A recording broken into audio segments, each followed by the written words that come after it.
Écoutez, en ce qui concerne la démission de M. Jackie, je pense que c'est un non-événement en ce qui nous concerne. Pas mater dans une association, les gens adhèrent comme Bakenda.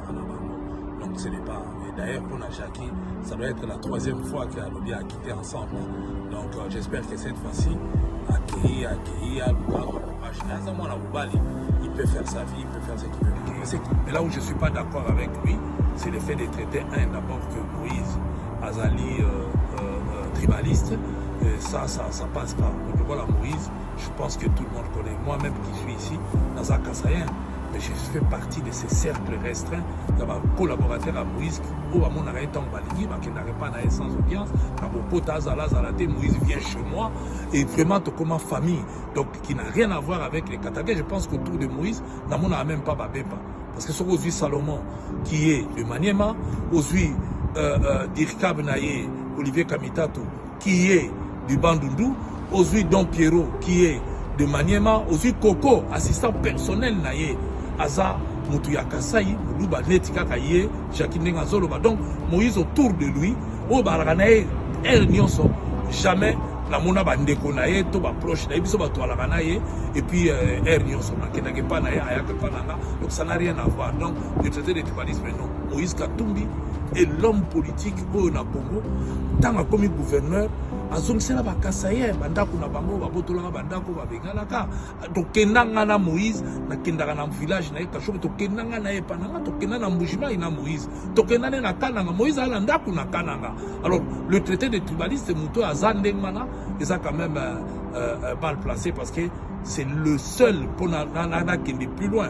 Homme politique à travers la bataillon, à Salabadon partout, à Kena partout. Il se sent à l'aise avec tous les Congolais, à Talake Koloté et l'autre côté. Ça peut être une contradiction parce que tant à que Moïse Katumbi, Aza Tshisekediste, mais Tshisekedi pas ça, Kassayen, donc il que lui n'est pas là pour ça. Mais Nakolinga va tout retenir l'autre Tozana opposition, Moïse Katumbi c'est un opposant. Mais il n'est pas un opposant, il n'y a pas adversaire politique. Non, Moïse est opposant par rapport à la manière dont le Congo est géré aujourd'hui. Moïse a l'expérience, Moïse était gouverneur dans ce pays. Il a géré, il est un des modèles. Il y a bonne gouvernance avec des témoignages de grands hommes politiques. Donc vous ne pouvez pas mettre en doute la capacité de Moïse Katumbi à gérer, à manager. Équipe à football, comment il fait dans la société même, dans la société. Donc, côté on a doute, exacté. Mais à quoi il faut ça la nenge? Aujourd'hui, Tshisekedi n'est pas l'ennemi de Moïse Katumbi. Tshisekedi, c'est son adversaire politique. La manière dont l'Union sacrée veut gérer le Congo, ce n'est pas la manière dont Moïse Alingui a géré le Congo. Il y a l'élo pour le lobby congolais de ça se retrouver. Crise est dans mboka na biso, il y a une vision na ndé na ko régler yango, et ça ndenge moko tena oya Union sacrée. Donc, allant de là, croire que ce que ça opposant faut ça la soke logo ninité. Nous allons nous opposer et nous sommes dans l'opposition.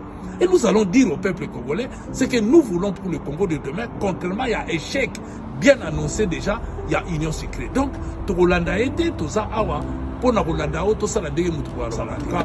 Il y a Rolobeza Mingité, les restaurants n'a pas au côté, c'est un faux débat, mais vrai faux débat. Tout le monde réfléchit, les Congolais ont la souffrance, la crise, la guerre, les autres, les cannabis, les Tosa la pour ramener paix.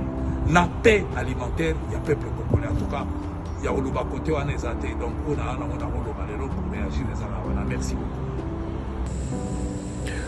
Le troisième point de la communication du président de la République a porté sur la réglementation de l'élevage et de la possession des chiens d'attaque et des défenses. Le président de la République a été informé de la prolifération inquiétante de la possession par les ménages de certains chiens d'attaque et de défense, particulièrement ceux de type molossoïde tels que le pitbull ou encore le burbull, réputés pour leur agressivité et leur dangerosité. Ces phénomènes est d'autant plus inquiétant qu'il s'observe que ces chiens sont à première vue détenus par une population jeune et non avertie des risques et des dangers qu'ils peuvent représenter et que bien souvent, les conditions prévalant à leur domestication, tout comme leur dressage demeure si pas sommaire mais bâclé.